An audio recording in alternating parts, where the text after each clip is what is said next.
침묵한 검사, 아버지의 서랍이 열린던 날. 그날따라 넥타이를 맸습니다. 이유가 있는 건 아니었습니다. 딸 집에 가는 날이면 의뢰 그냥 갔습니다. 운동복 바람으로도 갔고 점퍼를 걸치고도 갔습니다. 그런데 그날은 옷장 문을 열고 한참 서 있다가 결국 짙은 남색 넥타이를 꺼내 들었습니다. 손이 먼저 움직였습니다. 손은 가끔 머리보다 솔직합니다. 한제국 68. 퇴직한 지 3년째였습니다. 30년을 검찰청 복도에서 살았고 어느 날 짐을 싸서 나왔습니다. 떠들썩한 퇴임식 같은 건 없었습니다. 그래도 괜찮다고 생각했습니다. 아니, 그래도 괜찮아야 한다고 생각했습니다. 지금도 그 두 가지가 같은 말인지 아닌지는 잘 모르겠습니다. 아파트 현관을 나서는데 경비 아저씨가 고개를 숙였습니다. 한제국도 고개를 숙였습니다. 30년 동안 그렇게 살았습니다. 직급이 올라갈수록 더 깊이 고개를 숙였습니다. 그게 이상한 일이라고 생각해 본 적이 없었습니다. 다만 요즘은 고개를 숙이는 사람이 별로 없다는 것을 압니다. 숙이는 대신 다들 조금씩 비틀어 넘깁니다. 지하철을 탔습니다. 딸 내외가 사는 아파트는 지하철로 내 정거장이었습니다. 차를 가지고 가면 주차가 번거롭다고 딸이 말했습니다. 사실 한제국은 운전이 어렵지 않았습니다. 다만 그 말이 배려처럼 들렸으므로 그냥 따랐습니다. 딸의 배려는 늘 그런 식이었습니다. 말의 뒷면에 걱정을 숨겨두고 정작 본인은 아무렇지 않은 척했습니다. 누구를 닮은 건지는 알 것 같았습니다. 그렇지만 말로 꺼낸 적은 없었습니다. 지하철 창밖으로 겨울 도시가 흘러갔습니다. 맞은편 좌석에 젊은 아버지가 어린 딸아이를 무릎에 앉히고 있었습니다. 아이가 창밖을 손가락으로 가리킬 때마다 아버지가 뭐라고 대답했습니다. 소리는 들리지 않았습니다. 그래도 아이가 계속 웃었으므로 좋은 대답이었겠거니 싶었습니다. 한제국은 시선을 창밖으로 돌렸습니다. 수진이가 어릴 때 기차를 탄 적이 있었습니다. 어디로 가는 기차였는지 이제는 기억나지 않습니다. 수진이가 창밖을 보며 무언가를 물었는데 한제국은 그때 서류를 들고 있었습니다. 뭐라고 대답했는지도 기억나지 않습니다. 다만 수진이가 더 이상 묻지 않았다는 것은 기억합니다. 그런 것들이 나이가 들수록 더 선명하게 기억났습니다. 딸 내외의 아파트는 23층 건물의 17층이었습니다. 엘리베이터 문이 열렸을 때 현관 앞에 이준혁이 서 있었습니다. 기다리고 있던 것인지 마침 나오다 마주친 것인지 알 수 없는 자세였습니다. 그 어중간한 자세가 이준혁이라는 사람의 방식이었습니다. 어느 쪽으로도 읽힐 수 있도록 항상 중간 어딘가에 서 있는 사람. 반갑습니다, 아버님. 목소리가 낮고 부드러웠습니다. 처음 수진이가 데려왔을 때부터 그 목소리였습니다. 한제국은 그 목소리가 불편하다고 느낀 적이 있었는데 그 느낌이 무엇인지 오래 생각해 본 적이 없었습니다. 그냥 사위가 예의 바른 사람이라고 생각했습니다. 혹은 그렇게 생각하기로 했습니다. 신발을 벗으며 실내를 둘러봤습니다. 넓었습니다. 거실 창이 천장까지 닿아 있었고 강이 보였습니다. 소파가 흰색이었고 커피 테이블이 유리였습니다. 딸이 좋아할 것 같은 물건들이 아니었습니다. 수진이는 어릴 때 낡은 나무 책상을 좋아했습니다. 흠집이 나도 닦고 또 닦으며 썼습니다. 이 집에 나무로 된 것은 하나도 없었습니다. 주방에서 수진이가 나왔습니다. 아빠 왔어? 목소리가 밝았습니다. 너무 밝아서 연습한 것처럼 들렸습니다. 한제국은 하고 대답했습니다. 항상 그랬습니다. 더 긴 말을 해야 한다는 것을 알면서도 막상 딸 앞에 서면 말이 어디로 가는지 몰랐습니다. 식탁에 4가지 반찬이 차려졌습니다. 수진이가 직접 한 것들이었습니다. 시간이 얼마나 걸렸는지 언제부터 준비했는지는 굳이 묻지 않아도 알 수 있는 상차림이었습니다. 한제국은 수저를 들기 전에 그걸 알아보았습니다. 다만 말로 하지 않았습니다. 이준혁이 맞은편에 앉으며 넥타이를 조금 느슨하게 풀었습니다. 아버님, 요즘 무료하지 않으세요? 한제국은 밥 한 술을 떠올리다 멈칫했습니다. 무료하다는 단어였습니다. 은퇴한 노인에게 건네는 말로 쓰는 단어. 어떤 의도였는지는 알 수 없었습니다. 다만 그 단어가 품은 무게를 이준혁이 모르지 않을 것이라는 것도 알았습니다. 그냥 지냅니다. 한재국이 대답했습니다. 짧았습니다. 이준혁이 고개를 끄덕였습니다. 요즘 같은 세상에 검찰 출신들도 갈 데가 많다던데 제 선배 중에 로펌 고문으로 가신 분도 계시고요. 아버님 연배면 충분히 가능하실 텐데. 수진이가 국을 떠주다가 손을 멈추는 것이 보였습니다. 한재국은 국그릇을 받았습니다. 괜찮습니다. 이준혁이 빙긋 웃었습니다. 그 웃음의 뒷면을 한재국은 바라봤습니다. 30년 동안 수백 명의 얼굴을 바라봤습니다. 피의자의 얼굴, 증인의 얼굴, 동료의 얼굴. 웃는 얼굴이 가장 많은 것을 숨긴다는 것을 압니다. 이준혁의 웃음은 숨기는 연습이 잘 된 얼굴이었습니다. 식사가 이어졌습니다. 이준혁이 요즘 맡고 있는 사건 이야기를 했습니다. 대형 건설사 관련 민사 소송이라고 했습니다. 수십억 단위라고 했습니다. 이기고 있다고 했습니다. 한재국은 들었습니다. 말없이 들으며 밥을 먹었습니다. 어느 순간 이준혁의 이야기가 한재국을 향하지 않는다는 것을 알아챘습니다. 이야기는 허공 어딘가를 향했습니다. 들으라는 이야기가 아니라 듣고 있으라는 이야기였습니다. 수진이는 두 사람 사이에서 몇 번 말을 끊으려다가 그때마다 조용히 반찬을 집었습니다. 그 동작을 반복하는 손이 보였습니다.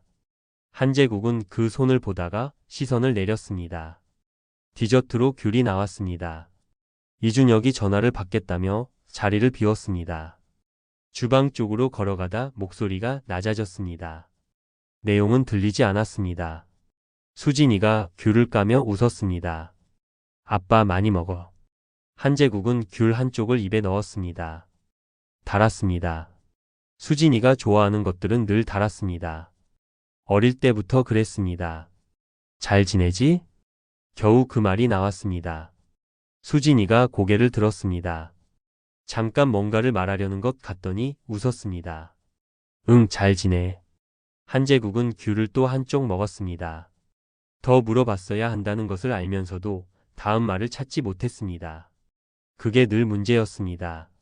할 말이 없는 것이 아니라 말이 목구멍 어딘가에서 멈추는 것. 돌아오는 지하철 아니었습니다. 핸드폰이 울렸습니다. 수진이었습니다. 방금 헤어진 지 20분이 채 안 됐을 시각이었습니다. 여보세요. 한재국이 받았습니다. 잠깐의 침묵이 있었습니다. 전화기 너머에서 바람 소리가 들렸습니다. 바깥에 나온 것이었습니다. 이 추운 날에. 아빠. 수진이었습니다. 그런데 조금 전 식탁에서 들었던 목소리가 아니었습니다. 연습한 밝음이 빠진 목소리였습니다. 그 아래 있던 것이 그대로 나온 목소리였습니다. 한재국은 등받이에 등을 붙였습니다. 왜? 대답이 없었습니다. 또 바람 소리가 들렸습니다. 그리고 수진이가 무언가를 말하려는 숨소리가 들렸습니다. 들이마시고 참고 다시 들이마시는, 어릴 때 울기 싫어서 참던 숨소리와 같았습니다. 그 숨소리만큼은 30년이 지나도 달라지지 않았습니다. 아빠, 나 괜찮아. 통화가 끊겼습니다. 한재국은 핸드폰을 내려다봤습니다. 지하철이 다음 역에 멈추고 사람들이 타고 내렸습니다. 전광판에 정거장 이름이 지나갔습니다. 괜찮다고 먼저 말하는 사람은 괜찮지 않습니다. 그것은 30년 동안 배운 것 중에 가장 단순하고 가장 확실한 것이었습니다. 한재국은 창밖을 바라봤습니다. 도시의 불빛이 유리창에 번졌습니다. 지하철이 달리고 있었습니다. 어둠 속을. 집에 도착해서 외투를 벗고 손을 씻고 안방으로 들어갔습니다. 서랍을 열었습니다. 여러 개의 서랍 중 가장 아래, 평소에 열지 않는 것. 그 안에 낡은 임용장이 있었습니다. 꺼내지 않았습니다. 다만 열어두었습니다. 그리고 그 앞에 앉아 있었습니다. 한참을 그렇게 있었습니다. 전화는 아침 8시 40분에 왔습니다. 한재국은 그 시각에 늘 창가 의자에 앉아 있었습니다. 커피 한 잔, 신문 한 장. 3년째 반복하는 아침이었습니다. 신문을 읽는다기보다는 펼쳐 두었습니다. 활자가 눈에 들어오는 날도 있고 그냥 흰 종이처럼 보이는 날도 있었습니다. 그날은 후자였습니다. 어젯밤 수진이의 전화가 귓속에 남아 있었습니다. 아빠, 나 괜찮아. 괜찮지 않은 사람이 하는 말이었습니다. 그걸 알면서도 다시 전화하지 않았습니다. 무슨 말을 해야 할지 몰랐습니다. 그게 늘 문제였습니다. 핸드폰이 울렸습니다. 모르는 번호였습니다. 한재국은 잠깐 바라보다 받았습니다. 한재국 씨 되십니까? 한수진 씨 아버님이시죠? 여자 목소리였습니다. 낮고 건조했습니다. 공무원의 목소리였습니다. 한재국은 30년 동안 그 목소리로 말했습니다. 그래서 그 목소리가 어떤 상황에서 나오는지 알았습니다. 커피잔을 내려놓았습니다. 네, 맞습니다. 한수진 씨가 오늘 오전 검찰 소환에 응했습니다. 서울중앙지검 형사 2부입니다. 혐의는 업무상 횡령입니다. 신문이 바닥에 떨어졌습니다. 한재국은 그것을 보지 않았습니다. 변호인은 선임되어 있습니까? 남편 되시는 이준혁 변호사님께서 선임 절차 밟고 계십니다. 가족분들께 알려드리는 게 맞을 것 같아서요. 통화가 끊겼습니다. 창밖에 햇살이 들어오고 있었습니다. 겨울 햇살이었습니다. 밝은데 따뜻하지 않은 종류의 빛. 한재국은 그 빛을 한동안 바라봤습니다. 머릿속에서 무언가가 빠르게 정렬되고 있었습니다. 오래된 기계가 다시 돌아가기 시작하는 소리 같은 것이었습니다. 업무상 횡령. 수진이가 다니는 회사는 중견제약회사였습니다. 격리부서 팀장이었습니다. 성실한 사람이었습니다. 어릴 때부터 남의 것에 손 떼지 않는 아이였습니다. 학교 준비물을 친구에게 빌려주고 본인은 없어도 된다고 했던 아이였습니다. 그런 사람이 횡령을 합니다. 그럴 리 없었습니다. 그리고 남편이 변호인을 선임한다는 것. 자기 아내 사건을 자기가 직접 맡는 것은 이해충돌이었습니다. 변호사라면 그걸 모를 리 없었습니다. 알면서도 한다는 것은 아내를 위해서가 아닌 다른 이유가 있다는 것이었습니다. 한재국은 핸드폰을 들었습니다. 이준혁에게 전화했습니다. 2번 울렸습니다. 아버님. 저도 막 연락드리려고 했습니다. 목소리가 차분했습니다. 너무 차분했습니다. 아내가 검찰에 소환된 아침의 목소리가 아니었습니다. 수진이 어디 있습니까? 지금 조사받고 있습니다. 아버님, 너무 걱정 안 하셔도 됩니다. 제가 알아서 처리하겠습니다. 알아서 처리한다. 한재국은 그 말을 천천히 되씹었습니다. 처리. 변호가 아니라 처리라는 단어였습니다. 사람을 돕는 사람은 처리한다는 말을 쓰지 않습니다. 상황을 관리하는 사람이 처리한다고 합니다. 내가 가겠습니다. 아버님, 오히려 복잡해집니다. 전직 검사 가족이 왔다 갔다 하면 외부에서 어떻게 보겠습니까? 제가 다 하겠습니다. 걱정 마시고. 전화가 끊겼습니다. 한재국은 핸드폰을 내려다봤습니다. 창밖 햇살이 조금 더 방 안으로 들어왔습니다. 먼지 입자들이 빛 속에 떠다니는 것이 보였습니다.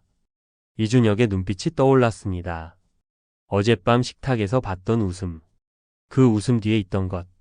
30년 동안 훈련된 눈이 어제 이미 포착했던 것. 수진이가 귤을 깔 때 이준혁이 주방 쪽에서 전화를 받으며 낮췄던 목소리. 그리고 밤늦게 걸려온 수진이의 전화. 아빠, 나 괜찮아. 전부 이어졌습니다. 이 사람이 수진이를 팔았습니다. 그 결론에 도달하는데 10초도 걸리지 않았습니다. 30년의 경험이 그것을 말해줬습니다. 경험은 틀리는 경우가 드뭅니다. 외투를 집어들었습니다. 현관에서 신발을 신었습니다. 손이 떨리지 않았습니다. 목소리가 흔들리지 않았습니다. 다만 심장 한켠에서 무언가가 단단하게 굳어가는 느낌이 있었습니다. 차갑고 단단한 것. 30년 전 특수부 검사로 처음 대형 사건을 맡았을 때 느꼈던 것과 같은 종류였습니다. 문을 열고 나갔습니다. 서울중앙지검 청사는 예전과 달라진 게 없었습니다. 건물 외벽, 현관 계단, 회전문. 30년을 드나들었으므로 눈을 감아도 구조를 알았습니다. 한제국은 로비에 들어서다 멈췄습니다. 안내 데스크 앞에 이준혁이 서 있었습니다. 이준혁이 먼저 봤습니다. 표정이 순간 굳었다가 다시 부드러워졌습니다. 그 사이가 너무 짧아서 대부분의 사람은 보지 못했을 것입니다. 한제국은 봤습니다. 아버님 오셨네요. 한제국은 대답하지 않았습니다. 이준혁 옆에 서서 안내 데스크를 바라봤습니다. 데스크 직원이 한제국을 알아봤습니다. 눈이 살짝 커졌다가 고개를 숙였습니다. 이준혁이 한제국의 팔 쪽으로 한 걸음 다가섰습니다. 목소리를 낮췄습니다. 아버님, 솔직히 말씀드리겠습니다. 제가 다 처리할 수 있는 사안인데 아버님이 오시면 오히려 담당 검사가 부담을 가집니다. 아시잖아요. 이 바닥이 어떻게 돌아가는지. 한제국은 이준혁을 봤습니다. 이 바닥이 어떻게 돌아가는지. 그 말을 30년 동안 가장 많이 들었습니다. 수사를 무마하려는 사람들, 청탁을 넣으려는 사람들, 합의를 종용하는 사람들이 늘 그 말을 먼저 꺼냈습니다. 한제국은 그 말을 들을 때마다 같은 대답을 했습니다. 나는 법대로 합니다. 지금도 같은 말을 했습니다. 이준혁의 얼굴에서 부드러움이 한 겹 벗겨졌습니다. 그 아래 있던 것이 잠깐 보였습니다. 차갑고 계산적인 것. 하지만 금방 다시 덮였습니다. 그렇게 하시죠. 이준혁이 물러섰습니다. 한제국은 안내 데스크로 걸어갔습니다. 수진이를 만난 것은 오후 4시였습니다. 조사가 끝나고 나오는 수진이의 얼굴은 하였습니다. 화장이 지워진 얼굴이었습니다. 눈 아래가 부어 있었습니다. 한제국을 보고 멈췄습니다. 아빠 왜 왔어? 어제와 같은 말이었습니다. 걱정시키고 싶지 않은 사람이 하는 말이었습니다. 한제국은 수진이의 얼굴을 봤습니다. 오래 봤습니다. 수진이가 시선을 피했습니다. 그리고 입술을 꾹 눌렀습니다. 울지 않으려는 것이었습니다. 어릴 때부터 그랬습니다. 무릎이 까져도 울지 않으려 입술을 눌렀습니다. 그걸 볼 때마다 한제국은 뭐라 말해야 할지 몰랐습니다. 지금도 몰랐습니다. 다만 이번에는 옆에 있었습니다. 그것만으로는 부족하다는 것을 알면서도 지금 할 수 있는 것은 그것뿐이었습니다. 이준혁이 다가왔습니다. 수진이의 어깨에 손을 얹으며 수고했어 하고 말했습니다. 목소리가 따뜻했습니다.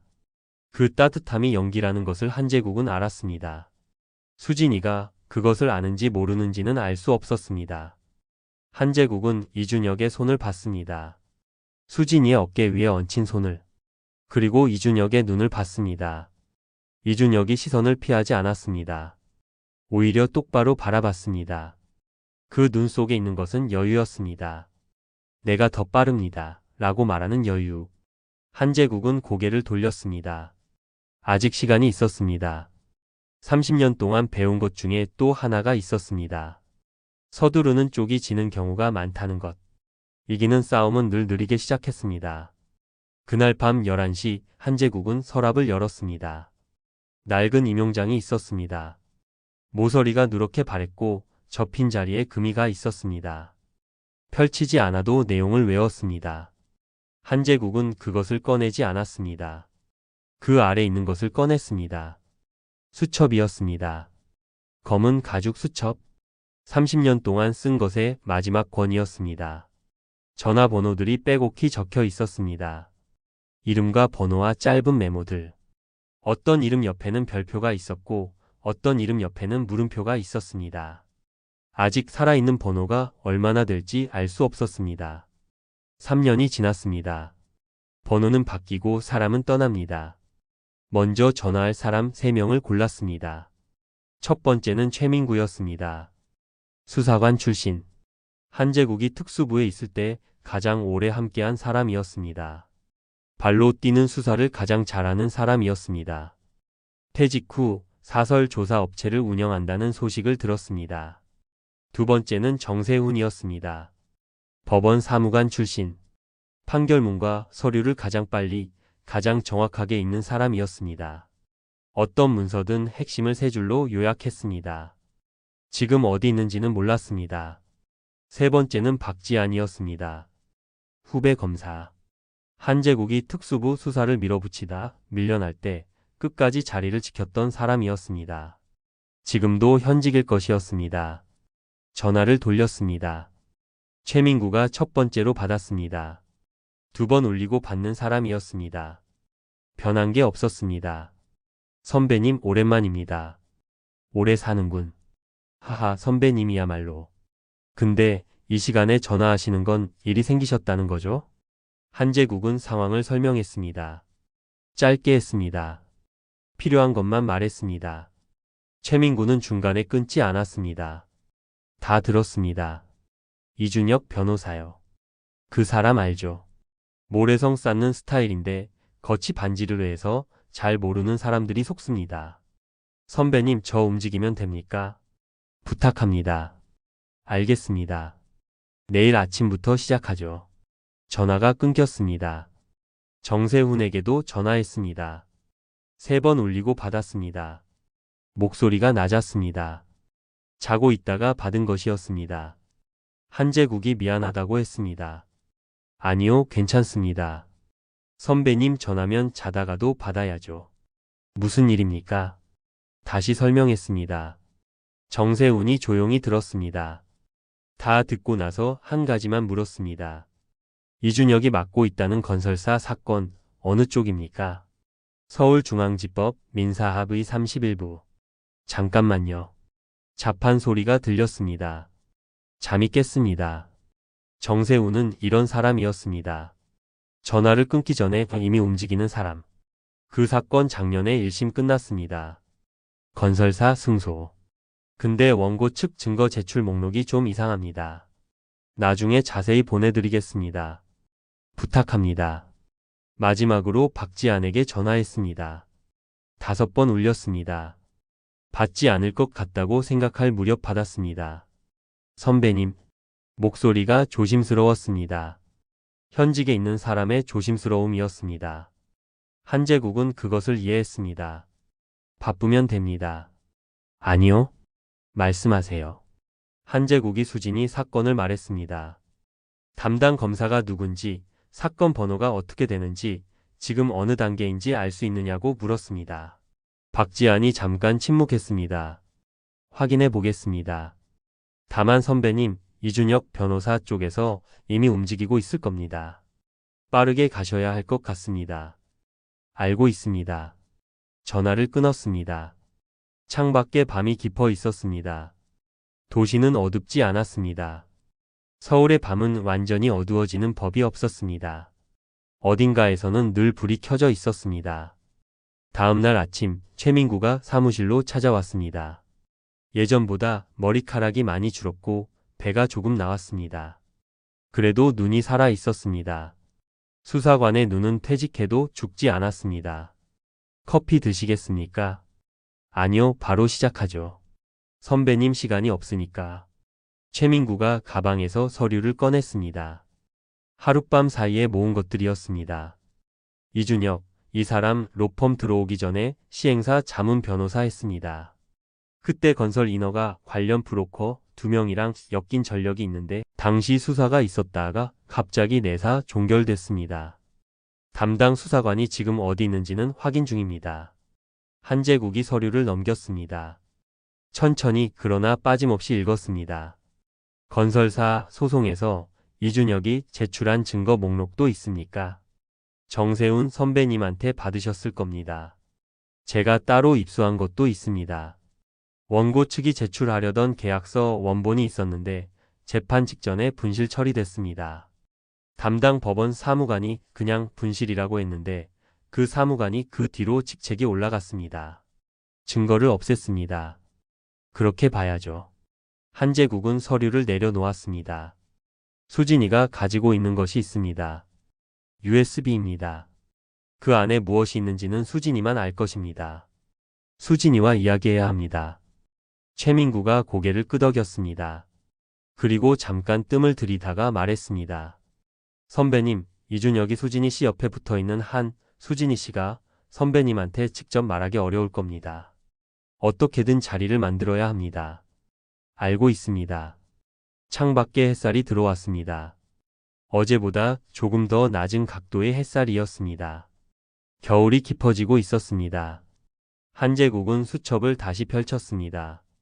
이름들이 빼곡했습니다. 30년 동안 함께했던 사람들이었습니다. 녹슬었을 것이라고 생각했습니다. 그런데 전화 한 통에 다들 움직였습니다. 기계는 오래 안 쓰면 녹슬지만 사람은 달랐습니다. 사람은 쓸 일이 생기면 다시 돌아갔습니다. 서랍 안에 임용장을 꺼내지는 않았습니다. 아직은 아니었습니다. 수진이를 혼자 만날 기회는 뜻밖의 방식으로 왔습니다. 수진이가 먼저 전화했습니다. 이틀 뒤 오전이었습니다. 이번에는 목소리가 달랐습니다. 떨리지 않았습니다. 다만 빠르고 낮았습니다. 아빠, 나 지금 병원이야. 혼자. 정기검진 왔어. 한제국은 바로 일어났습니다. 어느 병원? 병원 복도는 길었습니다. 한제국이 도착했을 때 수진이는 대기실 끄트머리 의자에 앉아 있었습니다. 핸드폰을 손에 쥔 채 화면을 보지 않았습니다. 한제국이 다가가 옆에 앉았습니다. 아무도 없지. 수진이가 고개를 끄덕였습니다. 형광등 불빛이 흰 복도를 채우고 있었습니다. 어딘가에서 링거 기계 소리가 들렸습니다. 두 사람은 한동안 말이 없었습니다.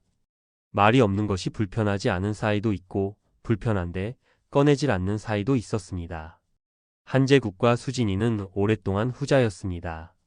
먼저 말한 것은 수진이였습니다. 아빠, 나 억울해.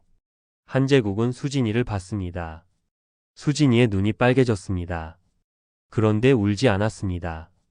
입술을 눌렀습니다. 어릴 때부터 그 방식이었습니다. 횡령 안 했어. 나 그런 거 안 했어.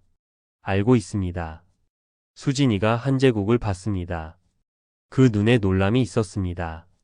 한제국이 먼저 그 말을 해줄 것이라고 생각하지 않았던 눈이었습니다. 그게 한제국의 가슴 어딘가를 눌렀습니다. 딸이 아버지에게 믿어줄 것이라는 기대를 갖지 않았다는 것이. 수진이가 숨을 한번 들이마셨습니다. 작년 여름에 이상한 걸 봤어. 준혁이 사무실에서 파일을 받는 걸 우연히 봤는데 건설사 소송 관련 서류였어.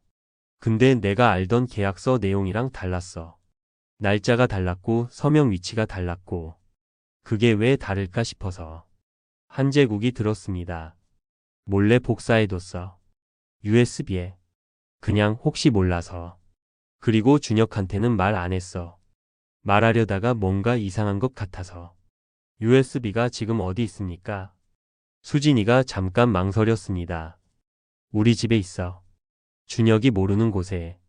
한제국은 고개를 끄덕였습니다. 가지러 가야 합니다. 오늘 지금. 수진이의 눈빛이 흔들렸습니다. 준혁이 알면 이미 알고 있을 가능성이 높습니다. 그래서 서둘러야 합니다. 수진이가 먼저 집에 들어갔습니다. 한제국은 아파트 앞에서 기다렸습니다. 최민구에게 문자를 보냈습니다. 대기하라고. 최민구가 한 글자로 답했습니다. 예. 15분이 지났습니다. 20분이 지났습니다. 핸드폰이 울렸습니다. 수진이었습니다. 아빠. 목소리가 낮았습니다. 없어. 한제국은 눈을 감았습니다. 어디 뒀었습니까? 안방 화장대 서랍 안쪽, 거울 뒤에 테이프로 붙여뒀었는데. 없어. 이준혁이 먼저였습니다. 한제국은 핸드폰을 들고 잠깐 서 있었습니다. 빠르게 생각했습니다. USB가 사라졌다는 것은 이준혁이 그 존재를 알았다는 것입니다. 그리고 알았다면 수진이를 신고한 시점이 그것을 발견한 이후라는 것입니다. 원본을 없애고 오히려 수진이를 피의자로 만들었습니다. 공격이 최선의 방어라는 것을 이 사람은 알았습니다. 그러나 한제국이 최민구에게 전화했습니다. USB가 없어졌습니다. 이준혁이 가지고 있을 겁니다. 사무실이거나 개인 금고거나. 최민구가 바로 대답했습니다. 선배님, 이거 하나 여쭤봐도 됩니까? 말해보세요. 수진이 씨가 그 USB 복사하기 전에 원본 파일이 어디서 나온 겁니까? 이준혁이 받은 파일 아닙니까? 그럼 그 파일을 보낸 쪽이 있다는 거잖아요. 그쪽에도 파일이 있을 겁니다. 한제국은 멈췄습니다. 생각하지 못한 방향이었습니다. 수진이 쪽만 봤습니다. 그런데 파일에 출처가 있었습니다. 이준혁에게 그 파일을 건넨 사람이 있었습니다. 그 사람에게 원본이 있습니다. 최민구, 그 사람을 찾아야 합니다. 이미 찾고 있습니다. 전화를 끊었습니다. 아파트 위를 올려다봤습니다. 17층 불빛이 켜져 있었습니다. 수진이가 저 안에 있었습니다. 이준혁이 USB를 없앤 것은 증거를 지운 것이 아니었습니다. 서두른 것이었습니다. 서두르는 쪽이 지는 경우가 많았습니다. 아직 시간이 있었습니다. 정세훈에게서 연락이 온 것은 그날 밤이었습니다. 선배님, 건설사 소송 원고 측 변호사 찾았습니다. 1심 지고 나서 사무실 접었는데 지방에 내려가 있습니다. 근데 이 사람이 당시 계약서 원본을 법원에 제출하려다가 분실됐다고 했을 때 이상하다고 강하게 이의를 제기했던 사람입니다. 당시 기록에 남아 있습니다. 이름이 뭐입니까? 강준호 변호사입니다. 지금 전주에 있습니다. 한제국은 수첩에 이름을 적었습니다. 연락처 주십시오. 드리겠습니다. 선배님, 이 사람이 가지고 있을 가능성이 있습니다. 원본 혹은 사본을. 그 사람도 그것을 알고 있을 겁니다. 예, 그래서 숨어 있는 것일 수도 있습니다. 한제국은 창밖을 봤습니다. 바람이 불고 있었습니다. 나뭇가지가 흔들렸습니다. 내일 전주에 가겠습니다. 전주로 가는 고속버스 아니었습니다. 창밖으로 겨울 들판이 넓게 펼쳐졌습니다. 황량하게 비어있는 논과 밭. 겨울 들판은 아무것도 숨기지 않았습니다. 있는 것이 그대로 보였습니다. 한제국은 그 풍경을 바라보다 눈을 감았습니다. 버스가 달리는 동안 핸드폰이 울렸습니다. 박지안이었습니다. 선배님, 지금 통화 가능하세요? 예. 이준혁 쪽에서 움직임이 있습니다. 어젯밤부터 언론 쪽에 뭔가 흘리는 것 같습니다. 조심하세요. 무엇을 흘립니까? 선배님 얘기입니다. 한제국은 잠깐 말이 없었습니다. 구체적으로. 박지안이 낮게 말했습니다. 선배님이 왜 퇴직하셨는지 아시잖아요. 그 부분입니다. 자진 사퇴가 아니라 비위로 잘렸다는 식으로 프레임을 짜고 있는 것 같습니다. 한제국은 눈을 열었습니다. 창밖 들판이 다시 보였습니다. 고맙습니다. 선배님. 예. 준비하고 계세요. 전화가 끊겼습니다. 버스가 달렸습니다. 한제국은 흔들리지 않았습니다. 이 수를 예상하지 못한 것은 아니었습니다. 상대를 직접 공격하기 어려울 때 주변을 흔드는 것이 먼저라는 것을 이준혁은 알았습니다. 그것도 30년 동안 봐온 방식이었습니다. 다만 그것이 효과가 있느냐, 없느냐는 다른 문제였습니다. 기사는 그날 오후에 떴습니다. 포털 사이트 중간쯤에 걸렸습니다. 제목이 길었습니다. 전직 특수부 검사, 자진 사퇴 아닌 내부 비위로 퇴직 의혹. 딸 수사 무력화 시도 논란. 한제국은 전주 터미널 대합실 벤치에 앉아 그 기사를 읽었습니다. 내용은 반은 사실이고 반은 아니었습니다. 퇴직 경위가 자진 사퇴가 아닐 수 있다는 부분. 이것은 사실에 가까웠습니다. 한제국이 밀어붙인 수사가 내부 압력에 의해 멈춘 것도 사실이었습니다. 다만 기사는 그 방향을 뒤집었습니다. 압력을 받은 쪽이 아니라 압력을 행사한 쪽처럼 서술했습니다. 댓글이 달리고 있었습니다. 한제국은 댓글을 읽지 않았습니다. 핸드폰을 주머니에 넣었습니다. 최민구에게 문자가 와 있었습니다. 기사 보셨죠? 저도 봤습니다. 흔들리지 마세요. 이미 반쯤 벗겨진 겁니다. 한제국은 답하지 않았습니다. 터미널 앞에 택시가 서 있었습니다.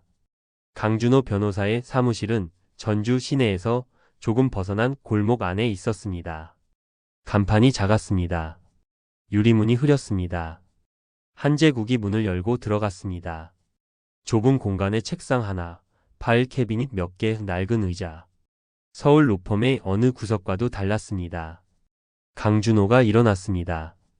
50대 초반. 안경을 썼습니다. 얼굴에 피로가 배어 있었습니다.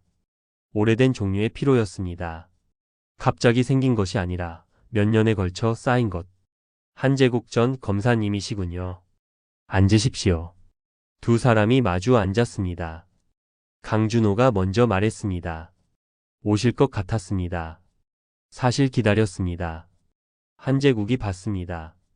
그 소송에서 계약서 원본이 분실됐을 때 저는 분실이 아니라는 것을 알았습니다. 근데 증명할 수가 없었습니다. 제 의뢰인은 소송에서 졌고 저는 그걸 막지 못했습니다. 그 뒤로 이 골목에 있습니다. 계약서 원본에 사본이 있습니까? 강준호가 한재국을 오래 봤습니다. 그리고 천천히 일어나 캐비닛 서랍을 열었습니다. 손으로 파일들을 넘겼습니다. 한참을 뒤지다가 밑에서 두툼한 파일 하나를 꺼냈습니다. 책상 위에 내려놓았습니다. 복사본입니다. 원본을 법원에 낼 때 제가 따로 복사해뒀습니다. 그것이 분실될 줄은 몰랐습니다. 지금까지 쓸 곳이 없어서 가지고만 있었습니다. 한재국이 파일을 열었습니다. 계약서였습니다. 날짜, 서명, 인감, 그리고 이준혁이 법원에 제출한 것과 다른 내용. 수치가 달랐고 조항이 달랐습니다. 조작된 것과 원본을 나란히 놓으면 차이가 한눈에 보일 것이었습니다. 이것을 저에게 주실 수 있습니까? 강준호가 잠깐 창밖을 봤습니다. 제가 이것을 혼자 들고 있는 동안 아무도 책임지지 않았습니다. 저 혼자만 여기 있었습니다. 한재국이 고개를 끄덕였습니다. 이번에는 다릅니다. 강준호가 파일을 한재국 쪽으로 밀었습니다. 부탁드립니다. 전주에서 서울로 돌아오는 버스 안이었습니다. 파일이 가방 안에 있었습니다. 무게가 있었습니다. 종이의 무게가 이 정도로 느껴진 것은 오랜만이었습니다. 중요한 서류는 무게가 달랐습니다. 들고 있는 사람이 무게를 알 때 그것이 달라졌습니다. 핸드폰에 알림이 떴습니다. 뉴스였습니다. 기사가 더 퍼지고 있었습니다. 포털 상위에 올라와 있었습니다. 댓글이 수백 개였습니다. 한재국의 이름이 검색어에 올랐습니다. 30년 동안 한 번도 없었던 일이었습니다. 수진이에게 전화가 왔습니다. 아빠 기사 봤어? 봤습니다. 나 때문에 이렇게 됐잖아. 아빠 그냥 그만해. 나 아빠한테 이런 거 바란 게 아니야. 수진이 목소리가 흔들렸습니다. 한재국이 창밖을 봤습니다. 버스가 고속도로를 달렸습니다. 어둠 속 차들의 불빛이 줄지어 지나갔습니다. 수진아. 응. 아버지가 늦었습니다. 수진이가 조용했습니다. 진작에 더 많이 물어봤어야 했는데. 진작에 더 많이 봤어야 했는데. 버스가 달렸습니다. 수진이가 전화기 너머에서 울고 있었습니다. 소리를 내지 않고 우는 방식이었습니다. 어릴 때부터 그랬습니다. 한재국은 더 말하지 않았습니다. 그냥 전화를 끊지 않았습니다. 수진이가 울음을 그칠 때까지 그냥 들었습니다. 그게 지금 할 수 있는 최선이었습니다. 그게 부족하다는 것도 알면서. 버스가 서울로 들어오고 있었습니다. 가방 안에 파일이 묵직했습니다. 기사는 사흘 동안 이어졌습니다. 첫날은 포털 중간이었습니다. 둘째 날은 상단이었습니다. 셋째 날에는 방송에서 짧게 다뤘습니다. 이준혁의 로펌 이름은 나오지 않았습니다. 수진이 사건도 직접 언급되지 않았습니다. 다만 전직 검사가 딸 수사에 개입하려 한다는 구도로 계속 반복됐습니다. 한재국은 전화를 많이 받았습니다. 기자들이었고 옛 동료들이었고 이름 모를 번호들이었습니다. 다 받지 않았습니다. 박지안에게서만 받았습니다. 박지안이 말했습니다. 선배님, 담당 검사가 흔들리고 있습니다. 위에서 압박이 내려오는 것 같습니다. 기소 여부 결정이 당겨질 수도 있습니다. 얼마나? 빠르면 2주 안에. 한재국은 수첩을 받습니다. 강준호에게 받은 파일이 있었습니다. 최민구가 추가로 수집한 자료들이 있었습니다. 정세훈이 분석한 소송 서류가 있었습니다. 흩어진 조각들이었습니다. 아직 하나로 연결되지 않은 것들이었습니다. 이 주가 촉박했습니다. 그날 오후 수진이가 찾아왔습니다. 혼자였습니다. 한제국의 아파트 현관 앞에 섰을 때 얼굴이 굳어 있었습니다. 들어오십시오. 거실에 앉았습니다. 한제국이 물을 가져왔습니다. 수진이가 받지 않았습니다. 아빠, 나 할 말이 있어. 한제국이 맞은편에 앉았습니다. 수진이가 숨을 들이마셨습니다. 그냥 놔둬. 아빠. 한제국이 수진이를 봤습니다. 이게 더 커지면 아빠가 다쳐. 나는 괜찮아. 어차피 횡령 금액이 크지 않아서 집행유예 나올 수도 있다고 했어. 그럼 끝나잖아. 아빠가 이렇게까지 안 해도 돼. 집행유예. 응. 준혁이 그렇게 말했어. 자기가 잘 처리할 거라고. 아빠가 나서면 오히려 더 복잡해진다고. 한제국은 잠깐 눈을 감았습니다. 이준혁이 영리했습니다. 직접 압박하지 않았습니다. 수진이를 통해 말하게 했습니다. 수진이가 스스로 포기하게 만들었습니다. 아버지를 걱정하는 마음을 이용했습니다. 그 방식이 가장 효과적이라는 것을 알았습니다. 수진아. 응. 집행유예가 나오면 수진이는 전과자가 됩니다. 수진이의 눈이 흔들렸습니다. 횡령을 하지 않았는데 횡령범이 됩니다. 그 기록은 지워지지 않습니다. 취업 서류에 남고 신원 조회에 남습니다. 평생 남습니다. 하지만 아빠가 나는 괜찮습니다. 수진이가 눈물을 글썽였습니다. 울지 않으려고 입술을 눌렀습니다. 아빠, 나 때문에 아빠 이름이 저렇게 됐잖아.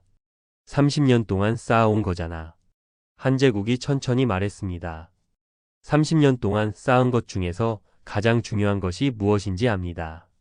수진이가 봤습니다. 한제국이 수진이를 봤습니다. 수진이입니다. 수진이의 눈에서 눈물이 떨어졌습니다. 소리가 없었습니다. 그냥 흘렀습니다. 두 사람은 한동안 말이 없었습니다. 한제국도 수진이도. 형광등 빛이 거실을 채웠습니다. 창밖에 바람이 불었습니다. 수진이가 먼저 일어났습니다. 현관으로 걸어가다 멈췄습니다. 등을 보인 채 말했습니다. 나 USB 어디 숨겼는지 생각해 봤어. 하나 더 있을 수도 있어. 한제국이 봤습니다. 회사 서랍이야. 퇴직 처리되기 전에 내 짐 아직 거기 있어. 그리고 나갔습니다. 그날 밤이었습니다. 한제국은 혼자 안방에 있었습니다. 서랍을 열었습니다. 낡은 임용장이 있었습니다. 이번에는 꺼냈습니다. 오래된 종이의 냄새가 났습니다. 대한민국 검사 한제국. 임용 날짜가 적혀 있었습니다. 30년 전이었습니다. 그 시절의 한제국은 이 임용장을 받으며 무슨 생각을 했을지 지금은 잘 기억나지 않았습니다. 다만 떨렸다는 것은 기억했습니다. 좋은 종류의 떨림이었습니다. 최민구에게 문자를 보냈습니다. 내일 아침 일찍 수진이 회사에 가야 합니다. 최민구가 답했습니다. 몇 시요? 8시. 알겠습니다. 한제국은 임용장을 내려다봤습니다. 오래 봤습니다. 그리고 다시 서랍 안에 넣었습니다. 닫았습니다. 이번에는 아직이었습니다. 아직 꺼낼 때가 아니었습니다. 모든 것이 끝난 뒤에 꺼낼 것이 있었습니다. 그때를 위해 두었습니다. 창밖에 밤이 깊었습니다. 서울은 불이 꺼지지 않았습니다. 어딘가에서는 늘 불이 켜져 있었습니다. 한제국은 그 불빛들을 오래 바라봤습니다. 내일이 있었습니다. 내일이면 충분했습니다. 수진이 회사 서랍 안에 USB가 있었습니다. 작은 것이었습니다. 검정색. 열쇠고리에 끼워져 있었습니다. 수진이가 퇴직 처리 전에 짐을 챙기러 들어갔을 때 서랍 맨 아래 수첩 사이에 끼워져 있었습니다. 이준혁이 찾지 못한 것이었습니다. 수진이의 책상 서랍이라는 것을 몰랐거나 알았어도 접근하지 못했거나. 한제국이 받았습니다. 최민구가 그 자리에서 노트북을 열었습니다. USB를 꽂았습니다. 파일 목록이 떴습니다. 건설사 소송 관련 내부 문서들이었습니다. 이메일 캡처, 수정전 계약서, 파일 전송 기록. 그리고 하나. 이준혁과 건설사 임원 사이의 음성 파일이었습니다. 재생했습니다. 목소리가 나왔습니다. 이준혁이었습니다. 계약서 수정 방향을 지시하는 내용이었습니다. 날짜를 바꾸고 금액 조항을 지우고 서명란 위치를 옮기는 것. 구체적이었습니다. 직접적이었습니다. 최민구가 노트북을 닫았습니다. 이거면 됩니다. 그로부터 일주일 뒤였습니다. 한재국은 법원 대기실에 앉아 있었습니다. 수진이 사건 공판 기일이었습니다. 이준혁이 신청한 증인으로 참고인 자격이 붙었습니다. 이준혁은 한재국이 불리한 증언을 할 것이라고 계산하지 않았을 것입니다. 전직 검사 아버지가 딸을 위해 나왔다는 구도로 역이용하려 했을 것이었습니다. 그 계산이 틀린 지점이 있었습니다. 한재국은 딸을 위해 나온 것이 맞았습니다. 다만 방식이 달랐습니다. 법정에 들어갔습니다. 방청석에 사람들이 있었습니다. 최민구가 있었습니다. 정세훈이 있었습니다. 박지안이 있었습니다. 강준호 변호사도 와 있었습니다. 전주에서 올라온 것이었습니다. 한재국과 눈이 마주쳤습니다. 고개를 끄덕였습니다. 재판장이 착석을 알렸습니다. 이준혁이 변호인석에 앉아 있었습니다. 수트가 흠없이 다려져 있었습니다. 한재국을 봤습니다. 여유 있는 눈이었습니다. 아직 자신이 이기고 있다고 생각하는 눈이었습니다. 한재국이 증언대에 섰습니다. 재판장이 물었습니다. 증인은 피고인과 어떤 관계입니까? 아버지입니다. 재판장이 고개를 끄덕였습니다. 이준혁이 첫 번째 질문을 했습니다. 부드러운 목소리였습니다. 피고인이 평소 회사 자금을 다루는 방식에 대해 아는 것이 있는지를 물었습니다. 한재국을 몰아붙이려는 것이 아니었습니다. 아버지의 말로 딸을 가두려는 것이었습니다. 한재국이 천천히 말을 시작했습니다. 한수진은 횡령을 하지 않았습니다. 이준혁의 눈이 미세하게 좁아졌습니다. 이 사건의 본질은 피고인의 횡령이 아닙니다. 피고인이 우연히 목격한 증거 조작을 은폐하기 위해 오히려 피고인을 피의자로 만든 사건입니다. 방청석이 조용해졌습니다. 재판장이 말했습니다. 증인 발언 범위를. 한재국이 재판장을 봤습니다. 재판장님, 저는 30년간 검사로 재직했습니다. 지금 제출할 증거가 있습니다. 법원 허가를 구합니다. 이준혁이 일어섰습니다. 이의를 제기했습니다. 목소리가 여전히 차분했습니다. 다만 빨랐습니다. 서두르는 것이었습니다. 재판장이 잠깐 생각했습니다. 그리고 말했습니다. 제출 허가합니다. 진행하십시오. 한재국이 강준호에게 받은 계약서 사본을 제출했습니다. 최민구가 확보한 파일 전송 기록을 제출했습니다. 그리고 마지막으로 음성 파일을 제출했습니다. 법정 스피커에서 이준혁의 목소리가 흘러나왔습니다. 날짜를 바꾸고 금액 조항을 지우고. 방청석이 술렁였습니다. 이준혁이 앉아 있었습니다. 일어서지 않았습니다. 얼굴이 하얘졌습니다. 그 위에 오랫동안 유지했던 부드러운 표정이 남아 있었지만 그 표정이 이제 표정이 아니라 그냥 굳은 것처럼 보였습니다. 한재국은 그 얼굴을 봤습니다. 30년 동안 그 얼굴을 여러 번 봤습니다. 모든 것이 드러나는 순간의 얼굴이었습니다. 그것은 매번 달랐지만 항상 같은 종류였습니다. 더 이상 숨길 곳이 없다는 것을 아는 얼굴. 재판장이 정회를 선언했습니다. 한재국이 증언대에서 내려왔습니다. 수진이가 피고인석에 앉아 있었습니다. 눈이 빨개져 있었습니다. 한재국과 눈이 마주쳤습니다. 한재국이 고개를 한번 끄덕였습니다. 그것으로 충분했습니다. 정회 이후 재판은 빠르게 돌아갔습니다. 이준혁 측 변호인이 교체 신청을 했습니다. 이해 충돌을 이유로 들었습니다. 당연한 수순이었습니다. 담당 검사가 보강 수사를 신청했습니다. 수진이에 대한 공소가 재검토 절차에 들어갔습니다. 법원 복도에서 최민구가 한재국 옆에 섰습니다. 선배님, 이준혁 저쪽에서 접촉 시도한다는 소식 들어왔습니다. 합의해 보려는 것 같습니다. 한재국이 걸으며 말했습니다. 합의 없습니다. 예, 그럴 줄 알았습니다. 법원 현관문이 열렸습니다. 차가운 바깥 공기가 들어왔습니다. 겨울 공기였습니다. 맑고 날카로운 것. 한제국은 계단을 내려갔습니다. 30년 동안 올라가기만 했던 계단을 내려가는 느낌이었습니다. 가볍지 않았습니다. 다만 단단했습니다. 봄이 오고 있었습니다. 모든 것이 끝나는 데는 석 달이 걸렸습니다. 이준혁에 대한 증거 조작 혐의 수사가 개시됐습니다. 수진이에 대한 공소는 취소됐습니다. 강준호 변호사가 오랫동안 들고만 있었던 서류들이 빛을 봤습니다. 건설사 소송이 재심 절차에 들어갔습니다. 이준혁은 구속됐습니다. 뉴스에서 그 소식을 봤을 때 한제국은 아무것도 느끼지 않으려 했습니다. 다만 느꼈습니다. 복잡한 종류의 것이었습니다. 통쾌함이 있었습니다. 그런데 그 뒤에 다른 것도 있었습니다. 이름 붙이기 어려운 것. 그 사람이 수진이의 남편이었다는 것.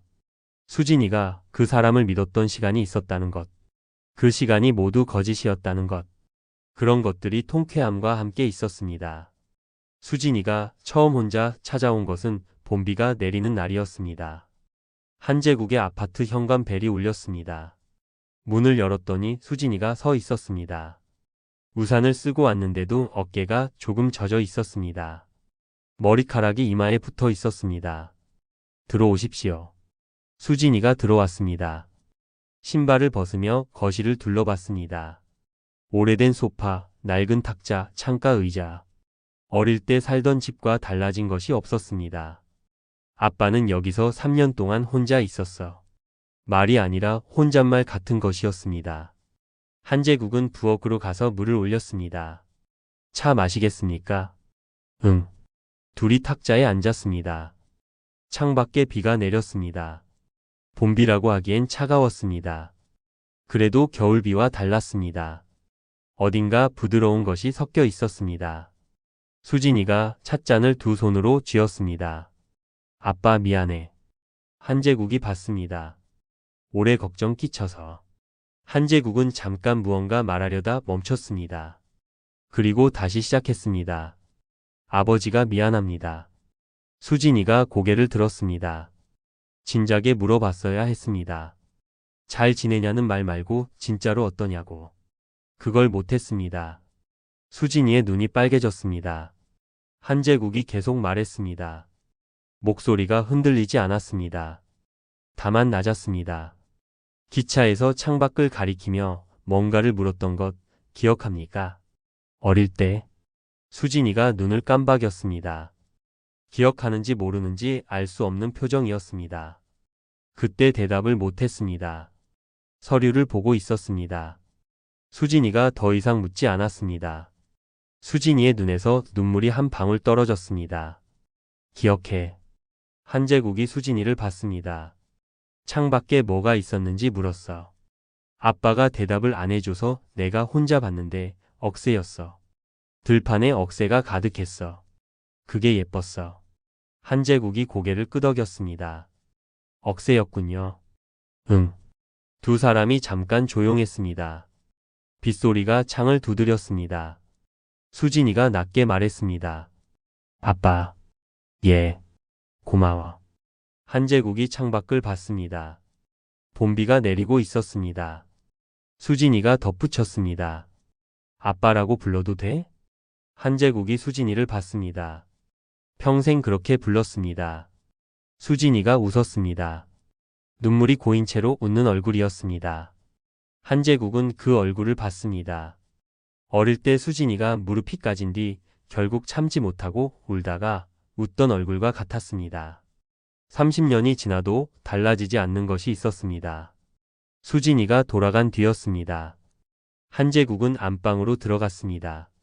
서랍을 열었습니다. 가장 아래 칸. 낡은 임용장이 있었습니다. 꺼냈습니다.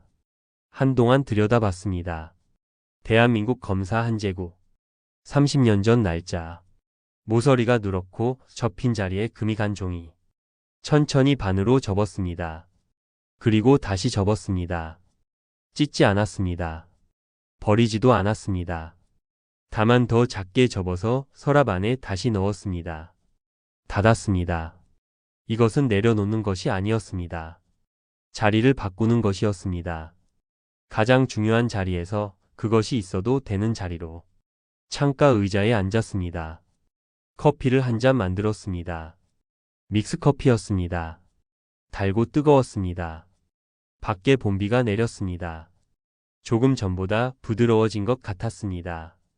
기온이 조금 올라간 것인지 아니면 그렇게 느껴지는 것인지는 알 수 없었습니다. 어느 쪽이든 괜찮았습니다. 수진이가 웃던 얼굴이 생각났습니다. 눈물이 고인 채로 웃는 얼굴. 한재국은 커피를 한 모금 마셨습니다. 창밖을 바라봤습니다. 봄이 오고 있었습니다. 아직 완전히 오지 않았지만 오고 있었습니다. 그것으로 충분했습니다. 평생을 법 앞에서 살았습니다. 법이 옳다고 믿었고 법대로 했습니다. 그것이 전부인 줄 알았습니다. 그런데 오늘딸이 아빠라고 불렀습니다. 그것도 법처럼 옳았습니다. 아니, 그것이 더 오래된 법이었습니다. 창밖에 비가 그치고 있었습니다.